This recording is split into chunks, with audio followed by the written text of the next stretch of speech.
1865 संस्थान बंद किए, ज्यादातर आपके विभाग के, लेकिन आपने विपक्ष पर उल्टे पलटवार किया। जी, आज माननीय हमारे जयराम ठाकुर जी जो हमारे विपक्ष के नेता हैं, उन्होंने विधानसभा में बातें रखी थी और मैं समझता हूँ ये सारी बातें आधारहीन थी, राजनीति से प्रेरित थी। जैसे मैंने विधानसभा के पटल में भी बात रखी कि पूरे हमारे शिक्षा विभाग में जो प्राइमरी हमारे मिडिल स्कूल्स इस अवधि के दौरान जो आपके मर्ज हुए या फिर आपके डीनोटिफाई हुए, इसकी संख्या लगभग 1100 के आसपास थी और अधिकतर एक तरह से आप मानिए कि लगभग कुछ 650-700 स्कूल वो थे जो विदाउट आपकी जीरो एनरोलमेंट वाले स्कूल थे, जहां पर एक भी स्टूडेंट नहीं था। तो ये क्या ठीक था कि हम उन स्कूलों को चलाते जहां पर आपके एक भी बच्चा नहीं था?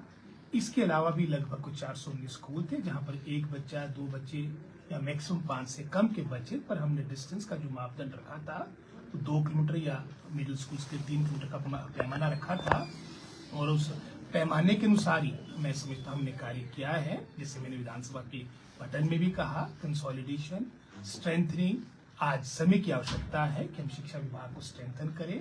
ये मात्र हिमाचल प्रदेश में नहीं, एक तरह से हम तो लेट हो चुके इस बात को लेकर। जैसे मैंने विधानसभा के पटल में कहा कि इसकी शुरुआत तो गुजरात में आज से कुछ 10 वर्ष पूर्व प्रारंभ हो चुकी थी और गुजरात में लगभग कुछ 5600 के आसपास स्कूल इस अवधि के दौरान आपके मर्ज हुए, आपके डीनोटिफाई हुए। अधिकतर वर्तमान में जितने भी भारतवर्ष में हमारी स्टेटें अधिकतर भाजपा रूल्ड है और ऐसी कोई भी प्रदेश सरकार नहीं होगी आपकी भाजपा रूल जहां पर स्कूलों को मर्ज नहीं किया गया। ये हमारी चाहे गवर्नमेंट ऑफ इंडिया भी इस बात को लेकर मैं समझता हूँ टाइम टू टाइम हमको अवगत करा रही है। फाइनेंस कमीशन जिनका दौरा अभिगत शिमला का था, उन्होंने भी इस तरह का अपना सुझाव दिया। नीति आयोग, आज ये सभी बातें मैं समझता हूँ समय की आवश्यकता है और साथ ही साथ उन्होंने एक आरोप लगाया, बड़ा गंभीर आरोप लगाया कि हजारों की संख्या में मैं समझता हूँ हमारे बच्चे जो वहाँ से जो स्कूल डीनोटिफाई हुए वो मैं समझता हूँ आज बिना पढ़े आगे बढ़ रहे हैं। तो वो बिल्कुल तथ्यों से विपरीत बातें थी।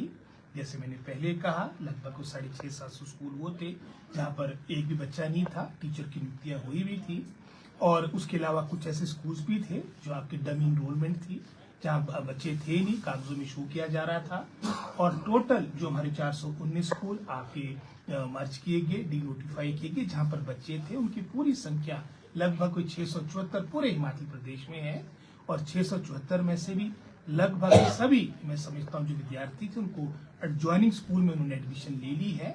मात्र कोई 67 के आसपास स्टूडेंट्स, विशेषकर हमारे जिला शिमला से संबंधित बात करना चाहूंगा, जो अभी ट्रेस नहीं हो रहे हैं क्योंकि हमारे जिला में बहुत सी हमारी माइग्रेंट लेबर भी रहती है।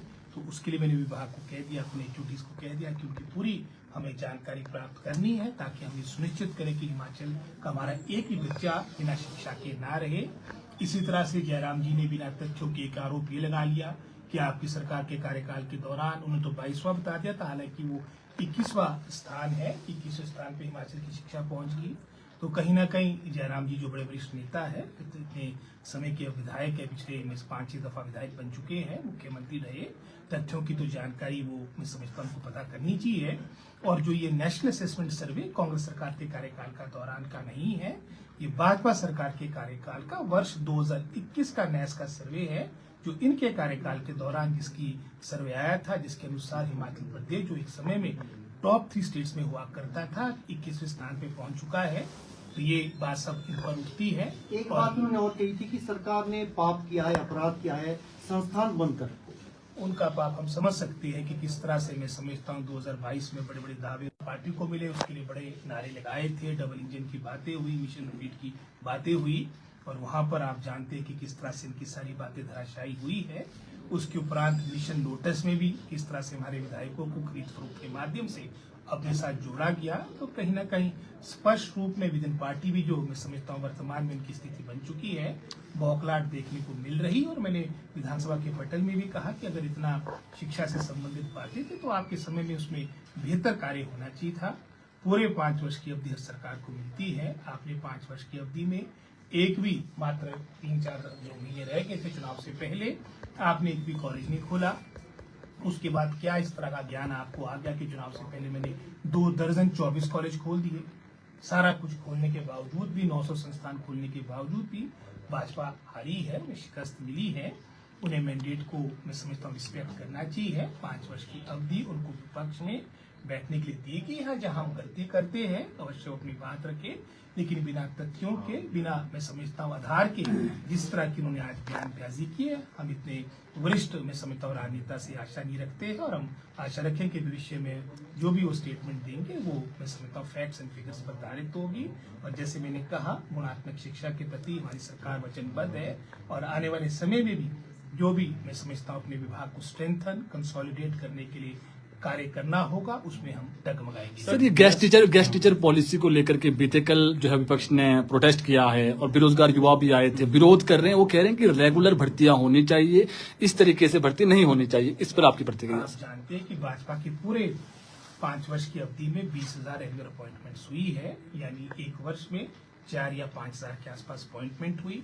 और हमारे विभाग में गत 2 वर्षों में आपकी जो नियमित भर्ती शिक्षा विभाग में हुई है, एक विभाग में, वो लगभग 5,000 के आसपास है।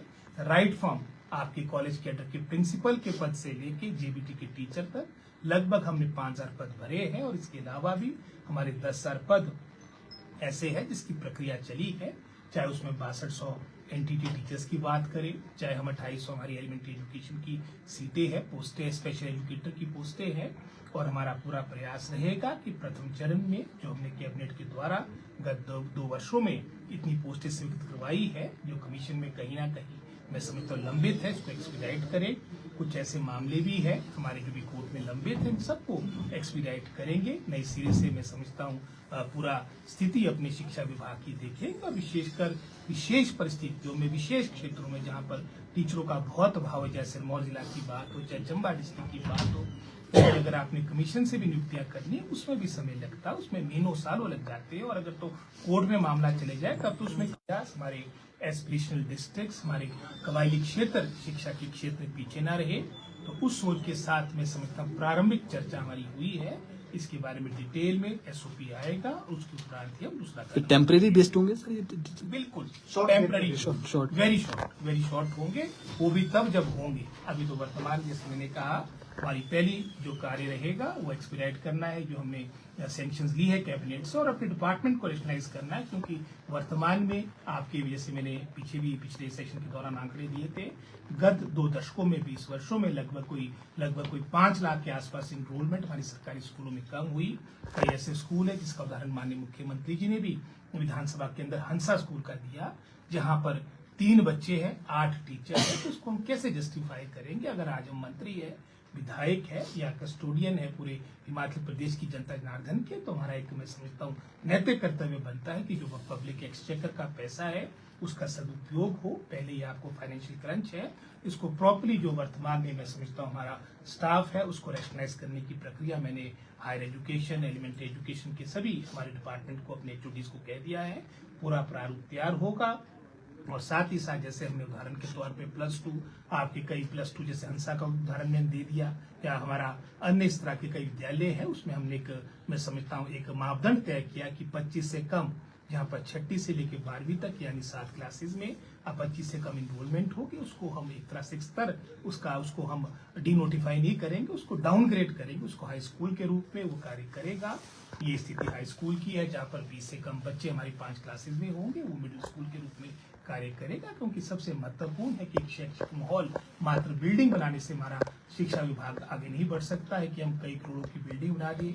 कई ऐसे कॉलेजेस की बिल्डिंग है जहाँ 25-25 करोड़ की आपका इंफ्रास्ट्रक्चर तैयार हो चुका है, बच्चे मात्र 100 है, आपके कहीं 50 बच्चे हैं, कहीं ऐसे भी है जहाँ 36 बच्चे हैं, 16 बच्चे हैं। तो हमारे को नए सिरे से पूरे डिपार्टमेंट को, शिक्षा विभाग को आने वाले समय को देखते हुए नए तरीके से इसको मैं समझता हूँ रोड मैप तैयार करना होगा।